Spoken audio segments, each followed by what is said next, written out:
Sentään jotain menee oikein. Okei, esteeseen kun nousee, ollaan 100 sentin tasolla.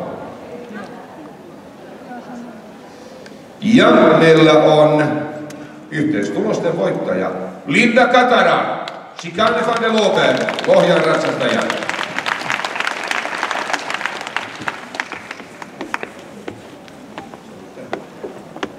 Ja sitten meillä on tämän päivän kakkonen, ja se on Pauliina Holm.